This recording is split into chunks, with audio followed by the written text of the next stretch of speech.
This is the Fleet Europe podcast, hosted by Luberto van Buiten and Schoefs. Today's topic, solving the infrastructure problems for electrification. Introducing today's guests, Baerte de Breij, representative for eMobility Europe, and Hans Quad, representative from EV Company. Enjoy the episode.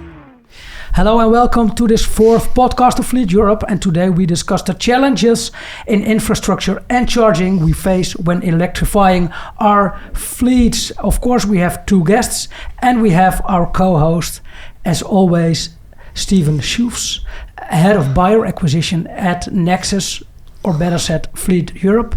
Welcome.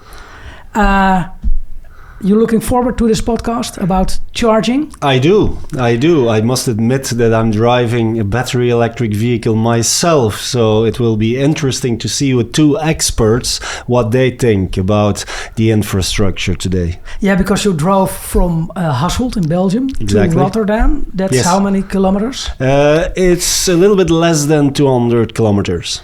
And it was one charge and you were there? Yes, I did not have any problems. So the advantage is that the battery electric vehicle that I drive apparently keeps the, the mentioned range quite well. So I did not have any issue. But at the moment, my vehicle is now charging in the parking lot. So I can also be comfortable when I go back home.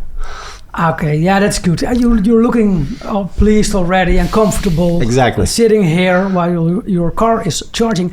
But let's go to our two guests. Baerte de Breij, the vice chairman of Avere, Association of Companies that strive for more and seamless electrification. I hope I said it correct. Yeah, the only thing, we just got rebranded and Avere is now eMobility Europe. So that's how new is that? Detail. Did I? You can just blame me for a few weeks. A few weeks. All right. Yeah, then I will just say it's news. Yeah, you should have known it. I should have known it. Exactly. Let's go. But that's a side affair. And my daily job is working at a grid operator here in the Netherlands, Stedin, and the Grid Operators United. So you have multiple in the Netherlands, at a platform called ELAT, which focus fully on integration of e-mobility into the grids, electricity grids. So we have to talk about grid capacity as well today, right? Yeah, correct. Important topic. And also with us here today is Hans Quad, Chief Business Development Officer at Autobink. I hope you didn't change that name. It's pretty old already. And the CEO of EV Company, and I think also that name is still the same. Correct. Yep. Yeah. And what, in short, what does the EV Company do? EV Company installs and delivers the hardware needed for charging infrastructure. And also we provide charging passes for people who drive a battery electric vehicle. And busy days still, because we hear a lot about less sales of electric vehicles? Well, the good thing is that we mainly focus on the big corporates, and you see that big corporates still have a policy fully focused on battery electric vehicles. So maybe the employee itself likes to have a little bit more choice because all the goodies are gone, basically. But mainly from a CSRD perspective, you see that big corporates are still saying, okay, a company car needs to be battery electric. So that gives a good flow of our business. Yeah, exactly. So the demand is still there and is still increasing even, I think. Yeah. Well, let's now go to our first topic, and that are our opening statements.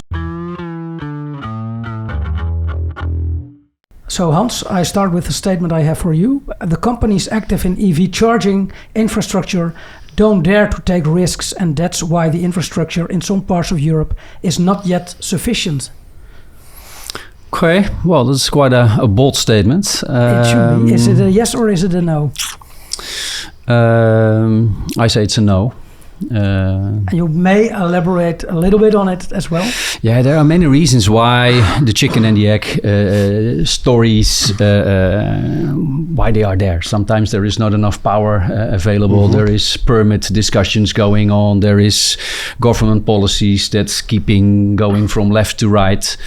So there are many reasons why companies want to invest but are not able to get the investment done or whatever. So I don't believe that they are afraid to do the investment, because the only question is when will things commence and become mainstream. Yeah. All right, that's very clear. Then Baerte, I have one for you as well. Charge point operators are not doing enough to make the charging prices affordable and transparent. Not correct. You pay for the energy, and that must be open and transparent.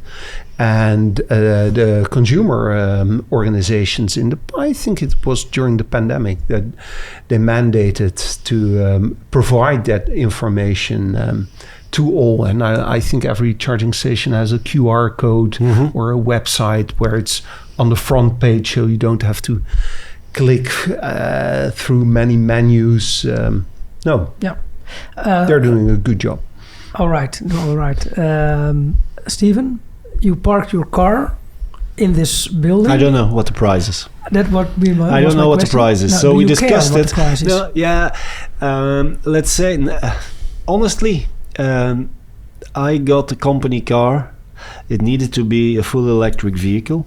The company policy is that all new company cars need to be fully electric. So I can't even charge the vehicle at home because I live in the middle of the city center. Yes, and the company said, well, nevertheless, you will have that vehicle, and here are 2 cards that you can use anywhere in Europe. Okay, I need to admit that I rarely look at the price of charging. I know that for many charging times that I do, it's around 0.60 cents a kilowatt hour. Yes, but honestly, there is no automatic conscious of checking the price before that I'm going to charge. No, I need to admit, and I think that I'm not the only one. When you get a company car and a card. Exactly, but that's why there is so much to gain, because you say I pay 60 cents per kilowatt. Probably if you charge at home, at least in the Netherlands, you only pay 25 cents per kilowatt. So your cost of ownership discussion can be massively influenced by where do you charge your car. And that means that it can be much cheaper than driving a gasoline car, or it can be maybe even more expensive than driving a gasoline car. Yeah, so the next topic should be the topic of the what's in the news, but I think the rebranding from Baerte to iMobility Europe is enough news for this podcast. So I would like to move ahead to the topic of the day. So, as mentioned, Europe is keen on electrifying, but the charging infrastructure seems to be an obstacle. According to the European Union, we need a charging station every 60 kilometers, or that's the goal. But if ASEA is right, we are still far from that goal at this moment. So I think for our audience, the fleet managers, they would really like to know from our experts, what should we do? How can we make this feasible for our company to go fully electric? And Hans, if I may start with you, because you have a lot of fleet managers perhaps, or companies that are asking you this question as EV company. Yeah, that's correct. Basically, we see that there are big differences in Europe. Within the Netherlands, this is already done. I believe in Belgium, in France, in Germany. Well, Belgium probably not, but in France and in Germany, this is also the case. In Southern Europe, you see that there needs to be more investments to be done to realize this 60-kilometer situation. And the biggest obstacle we need to take away, I talked about this a little bit earlier, is that the government needs to have a reliable policy, and not, okay, we have a change of government and then we also have a change in policy, and then we don't know what we can expect. And of course, when a company needs to do an investment, there is somebody who is financing this, and it it needs to be earned back, this investment, in a certain period of time. And if you don't know what to expect for the near future, then people will be a little bit scared to do these investments. And so if we can make the reliability of government policies better, or with a much longer horizon, you will see that this will be solved quite quickly, because I believe that the earning model of exploiting charging infrastructure, specifically the DC chargers, which are in this A4 60-kilometer situation in focus, this is a solid business case that can be easily earned back. Baerte, what's your opinion on this? I think Hans is right. Some additions. What we have, we're already there in the Netherlands and Western Europe, but we also have an open market. So EV drivers have a choice between those expensive or less expensive charging locations, and that's a good thing. That's typical Europe, an open market, level playing field. Maybe add a little bit of price transparency, but then you're there. So you can choose between Ionity, Fastnet, Shell Recharge, Tesla, Circle K, etc. This focus on the 10T corridors, so the long distance, plan that, but not only as a rollout of fast charging infrastructure. What we have in the Netherlands is a national agenda for charging infrastructure where it's all combined. So a combination of curbside charging in streets, if you don't have your own driveway, parking garages, depot charging for buses, for example, and inner city logistics, but also the long tracks, the fast charging stations for if you're going on vacation. And now added new companies like Milans, who are fully focused on heavy duty logistics.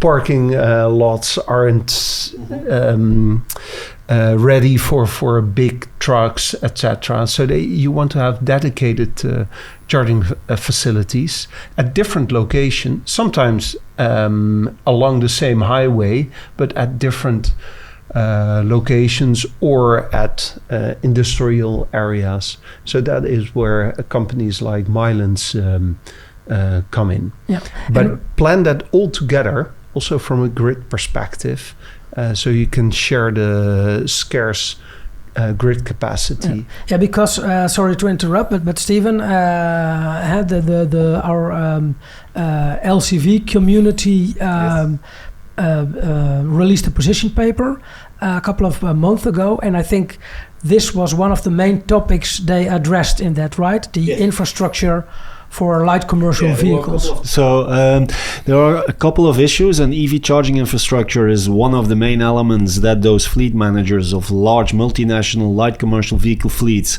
addressed. And they say, well, in the first place, there is what you were saying, there is not enough dedicated public charging infrastructure where we, with our large commercial vehicles, can easily park and charge. That is something that in Europe needs to be addressed, not only in the Netherlands and Belgium or in Germany, but really on an European-wide level.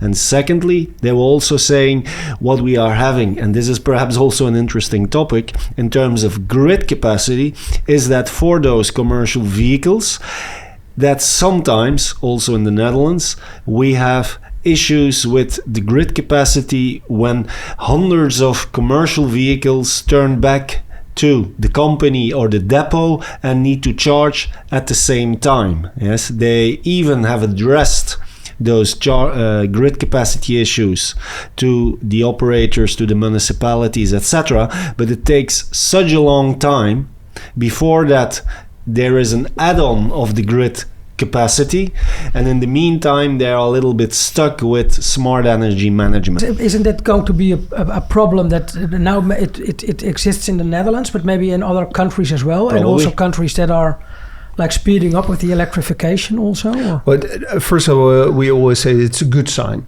it's a good sign because cars electrifying, the grid congestion is there because of huge uptake of rooftop solar, wind energy,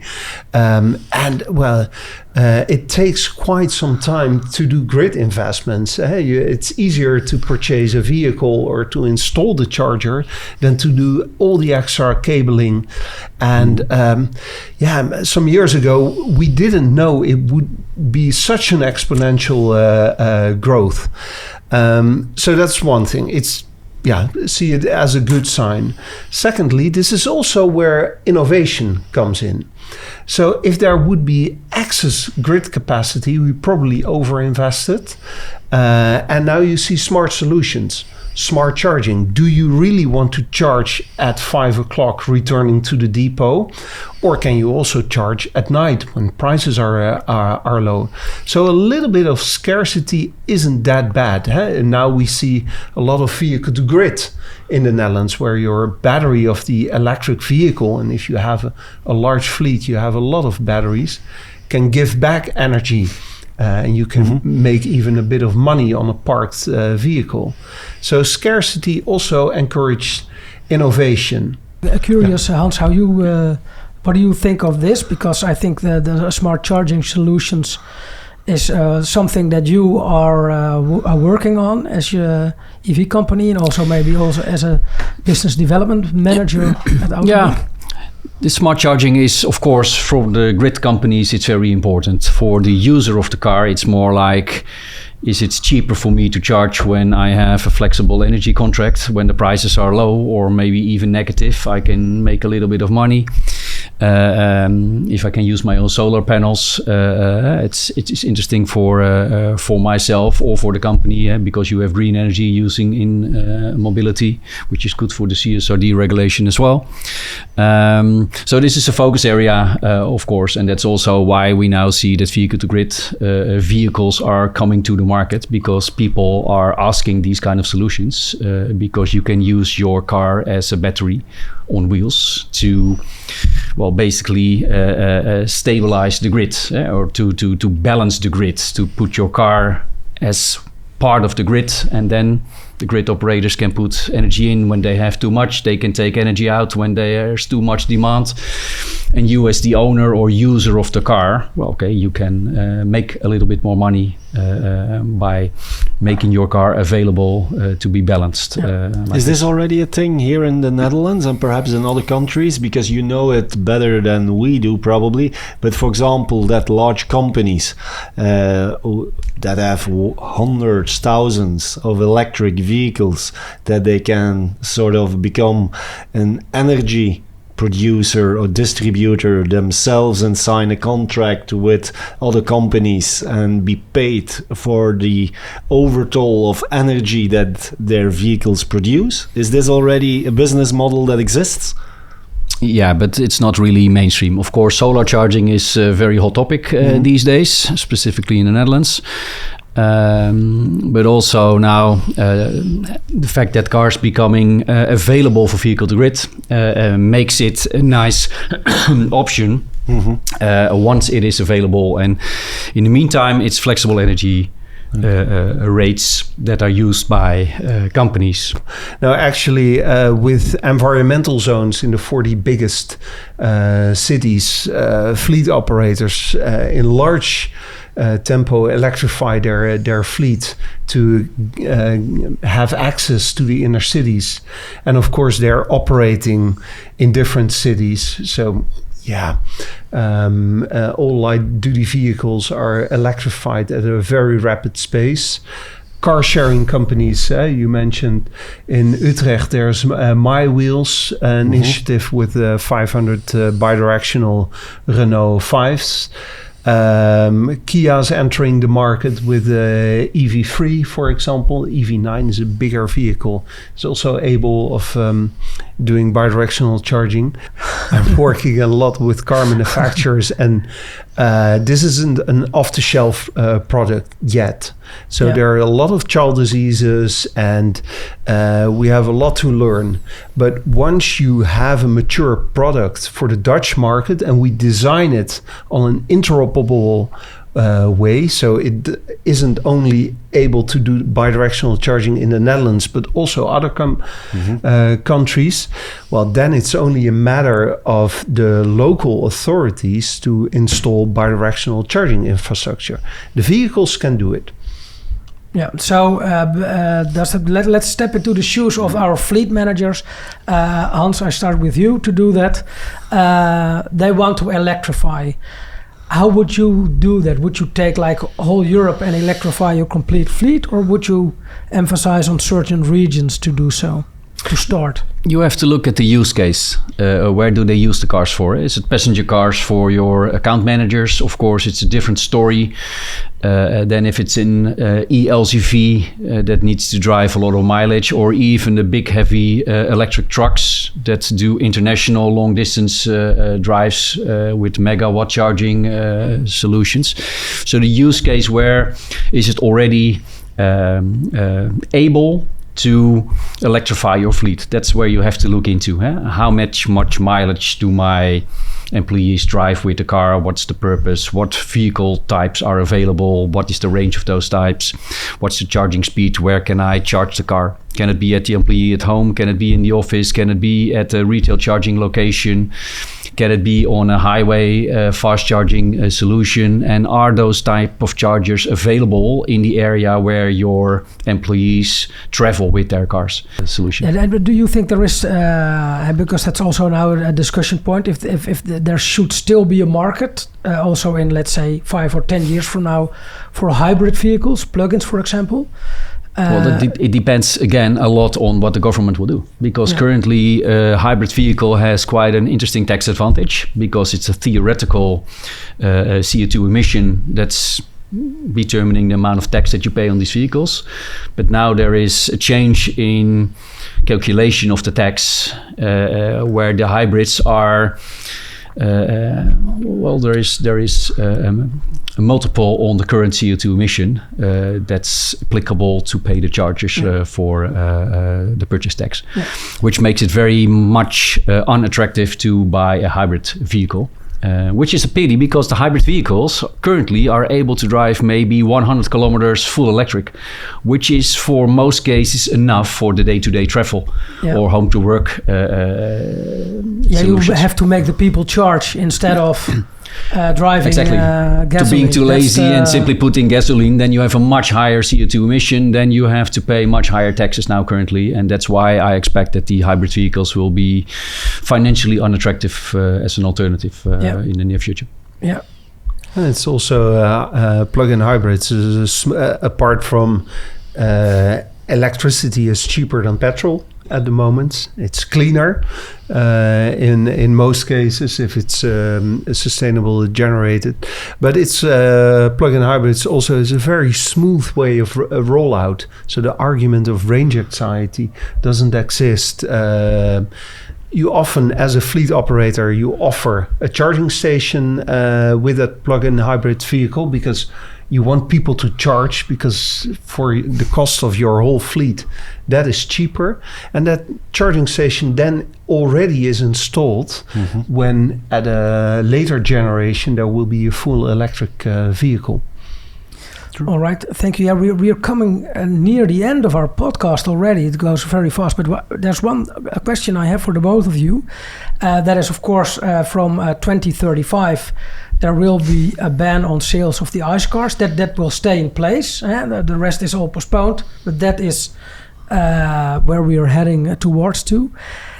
Now they are also working on regulations for mandating the greenification or electrification of fleets, so business-to-business vehicles.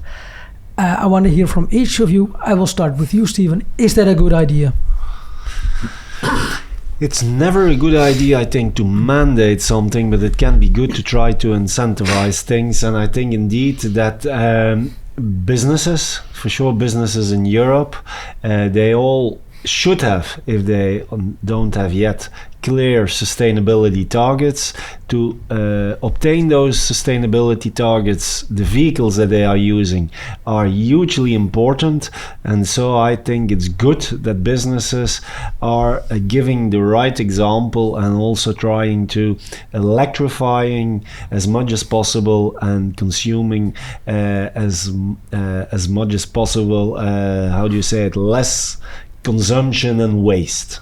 Yep. So in that sense, I think that it's good that also businesses that perhaps not immediately think that full electric vehicles are the ideal choice, that they should think twice, I think. All right. Hans, what do you think? Yeah.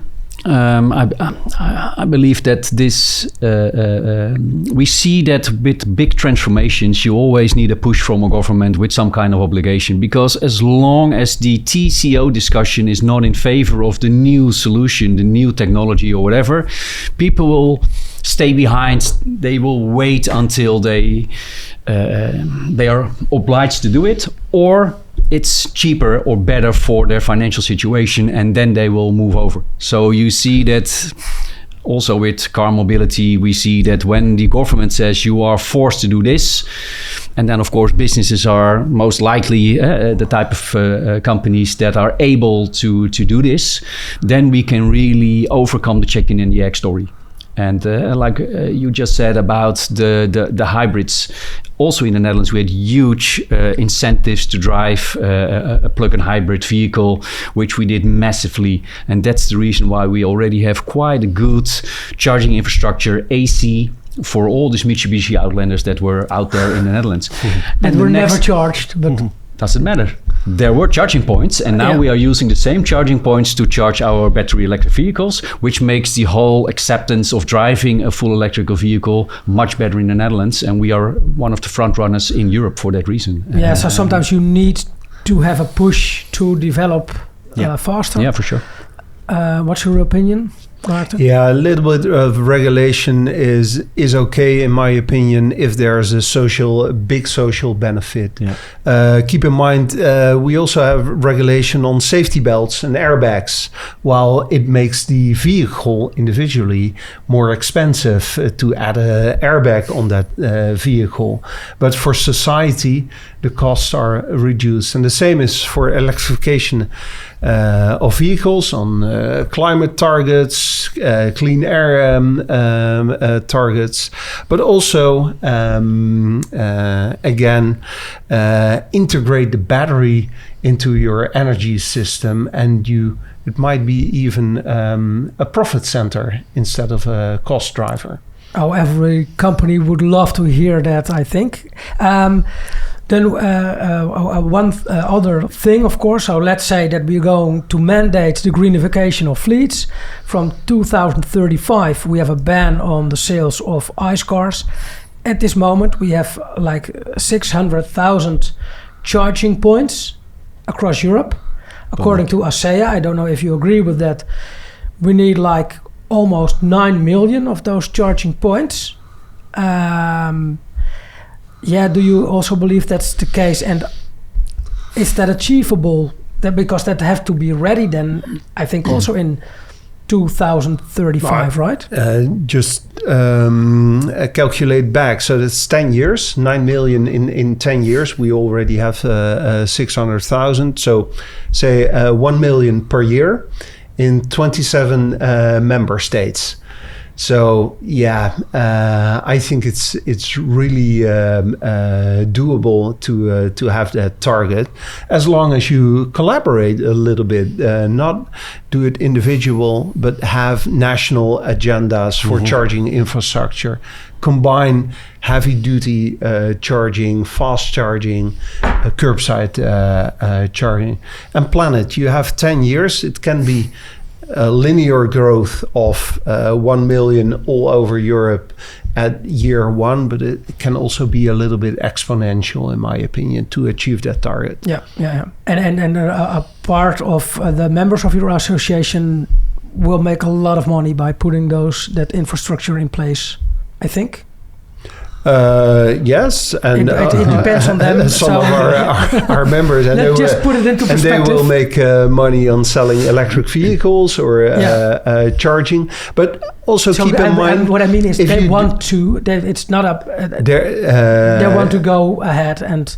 They're there, but also it's as in the example in the previous question, can also make a better business case, because if you charge when there's a lot of solar energy, prices are very, very low, so you're not polluting the environment, and almost for 0 cents you have a full battery. So it's not only companies making money, but you can also reduce the cost of your fleet. So, that's of course a very important topic. Hans, I think you agree on this, I agree, right? But I believe that we don't need this 9 million number, because this 9 million number was calculated already a couple of years back, when the main charging situation was charging at home for your own car. And then we said, okay, so many cars on the road, that means that we need so many chargers at homes to charge those cars. In the meantime, we see that the majority of people don't have an own driveway and cannot charge at home, so they should charge somewhere else, which will mean that we will use much more DC fast charging than AC slow charging. Also at retail locations, when you are in the supermarket or the garden center or whatever. And we should not forget that the charging speeds, if you read the news lately, you see that a car can charge its battery in 5 minutes. Yeah. And if that's the case, maybe then we simply have charging stations like we have fuel stations everywhere along major highways or in a city center or whatever. You can charge for 5 minutes your car. And if that's the case, you don't occupy 30 minutes of a DC charger or maybe 8 hours of an AC charger to have one full battery. Yeah. But then it's 5 minutes and your battery is full, and then we don't need 9 million charge points. Oh, it's a lot healthier. That can make also, the business case easier achievable. Yeah, I would say it's a lot healthier, because when I go on a holiday skiing with my electric vehicle and I have to charge for 30 minutes, I tend to eat during those stops. Steven? Well, I tend to agree with Hans. I don't think that we need immediately those 9 million. I think it's now a little bit also what Martin was saying. I think it's now up and to businesses and to the private consumer, but also to authorities to set out really a program and a policy that is understandable for everyone, that it's longer lasting than just 1 year, that people know what will happen, that also there is sort of a coordination in between the European countries, yes, so that we can accelerate the uptake of electrification. And I think that then also the charging infrastructure will follow. We are now 10 years after Dieselgate happened, and I think in the next 10 years there will be a lot more that will be done in terms of innovation of the charging infrastructure and electric mobility. All right, thank you. I like to end with this positive note. So let's go real fast through our closing notes. Well, and that's just basically nothing more than that. We would really like to know what's on your business agendas, maybe some event you're going to attend or something you're working on. Bart, I start with you. Yeah, already mentioned EVS38.org in Göteborg. Meet all players, charge point operators, car manufacturers, truck manufacturers. 3-day event in June. All right, thank you, Hans. Well, I don't have an event.